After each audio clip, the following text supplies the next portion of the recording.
Hello दोस्तों, स्वागत है आपका अपने यूट्यूब चैनल डिफेंस स्टडी पे। तो दोस्तों ये है कि आज मैं आपको यहाँ पर टॉप 20 जीके क्वेश्चन कराएंगे।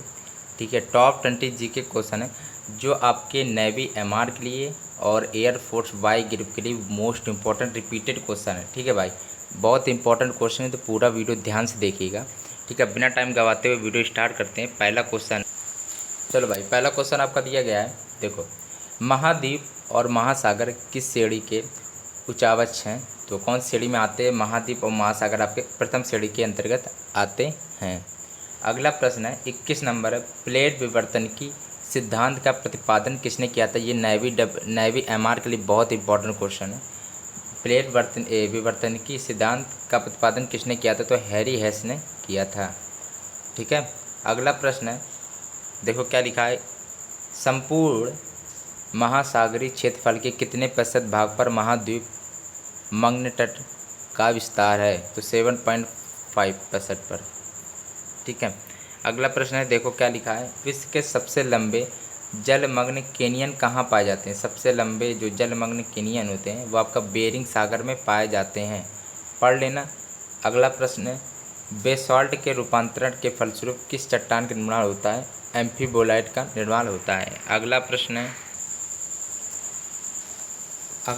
है, किस देश में भूकंप से उत्पन्न विनाशकारी समुद्री तरंगों को सुनामी कहते हैं? तो जापान में।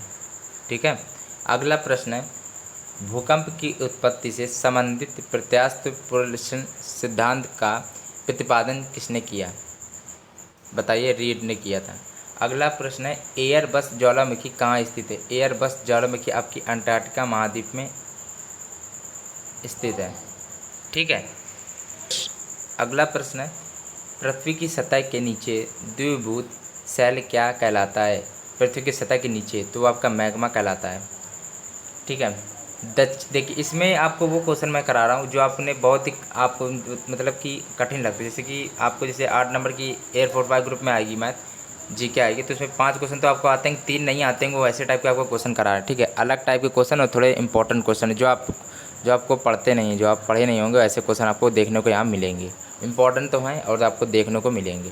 ठीक है, अगला है कि दक्षिणी आल्प्स पर्वत श्रेणी कहाँ स्थित है? ये इंपॉर्टेंट या अक्सर पूछा जाता है। दक्षिणी आल्प्स पर्वत है जो आपका न्यूजीलैंड में स्थित है। अगला प्रश्न है, तकलामाकन मरुभूमि किस देश में स्थित है? तो वो आपका चीन में स्थित है। और चीन से रिलेटेड एक बात पूछते हैं आपसे, जैसे कि भारत और चीन के बीच कौन सी रेखा होती है? भारत और चीन के बीच में कौन सी रेखा होती है? तो दोस्तों आपकी मैक-मोहन रेखा होती है। ये दोस्तों आपका एयरफोर्स, नेवी, सब जगह, सब नेवी एमआर, नेवी डबल सब जगह क्वेश्चन ये पूछा गया है और एक बार नहीं बहुत बार क्वेश्चन आया है। भारत और चीन के बीच मैक-मोहन रेखा होती है। ये तो क्वेश्चन चलो कोई बात नहीं, दूसरा भी पूछा जाता है कि रेड क्लिफ रेखा किन के बीच में स्थित है? रेड क्लिफ रेखा किन के बीच में? भारत और पाकिस्तान के बीच में रेड क्लिफ रेखा होती है। ठीक है, ये दो बहुत ही पूछी जाती है। और तीसरी एक और पूछी जाती है, याद कर लेना, डूरन रेखा पूछी जाती है। डूरन रेखा पूछी जाती है तो पाकिस्तान और अफगानिस्तान के मध्य में होती है डूरन रेखा। ठीक है, अगला प्रश्न देखते हैं, यू आकार की घाटी कहाँ पाई जाती है? मोस्ट इंपॉर्टेंट क्वेश्चन है, तो हिमानी क्षेत्र में पाई जाती है। अगला प्रश्न है, सीप का निर्माण किससे होता है? तो पवन से होता है, हवा से। अगला प्रश्न है, पृथ्वी के वायुमंडल का कितना प्रतिशत भाग 29 किलोमीटर की ऊंचाई तक पाया जाता है? तो 57% तक। अगला प्रश्न है, वायु दाब कब सर्वाधिक होता है? जब वायु होती है ठंडी और शुष्क होती है, नमी टाइप की और ठंडी टाइप की हो जाती है जब, ठीक है, तब अधिक होता है। अगला प्रश्न आपका दिया गया है, प्रति चक्रवात में वायु दाब कहाँ अधिक होता है? ठीक है, तो वो दोस्तों आपको केंद्र में होता है। एक छोटा सा काम कर लीजिएगा, अभी लास्ट टाइम कह रहे हैं इसलिए डिस्क्रिप्शन पे लिंक होगा मेरे सेकंड चैनल का डिफेंस स्टडी रेलवे को सब्सक्राइब कर लीजिएगा। ठीक है, चलो भाई, अगला प्रश्न है, किस प्रकार की वर्षा बिजली की चमक एवं बादलों की गरज के साथ में, जो गड़गड़ाने की आवाज़ होती है बादलों की, उनके साथ में होती है? तो संवहनी वर्षा होती है।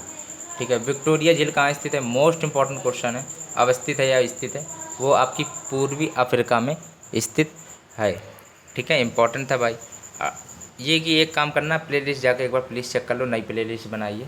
पृथ्वी पर समुद्र तल से सर्वाधिक नीचे झील कौन सी है?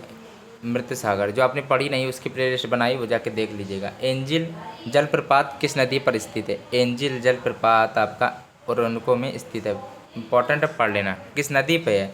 तो ओरिनोको नदी पर स्थित है। विश्व की सबसे जहाजरानी नहर कौन सी है? तो सुएज नहर है। ठीक है, अब एक मिनट रुकिएगा। चलो भाई, ये कि आपको देखिए मैंने आपको 20 क्वेश्चन करा दिए। ठीक है, यहाँ तक 40 नंबर तक हो गया। और विश्व की सबसे भाई लंबी नहर आपकी, ठीक है भाई, सबसे लंबी नहर आपकी सुएज नहर है जो मिस्र में स्थित है। ठीक है, चलो भाई, जहाजरानी भी कह सकते हैं। ठीक है, तो याद कर लेना, 20 क्वेश्चन थे, इंपॉर्टेंट थे भाई। ठीक है, चलो, जिसमें कि आपको 5 से अच्छे क्वेश्चन नहीं लगे होंगे। वो अच्छे इसलिए नहीं लगे होंगे क्योंकि आपने पढ़े नहीं होंगे। तो आप पढ़ लीजिएगा, जैसे भी क्वेश्चन इस बार पेपर में आएगा तो आपको तो करना ही करना है। ठीक है, अटपटे क्वेश्चन भी आएंगे, उनको भी आपको करना है इस बार। अब ये कि 20 क्वेश्चन तो मैंने आपको करा दिए। अगर वीडियो अच्छा लग रहा हो तो प्लीज़ लाइक ज़रूर करिएगा। अभी तक चैनल को सब्सक्राइब नहीं किया है तो कर लीजिएगा। प्लेलिस्ट जाके एक बार चेक कर लेना बस।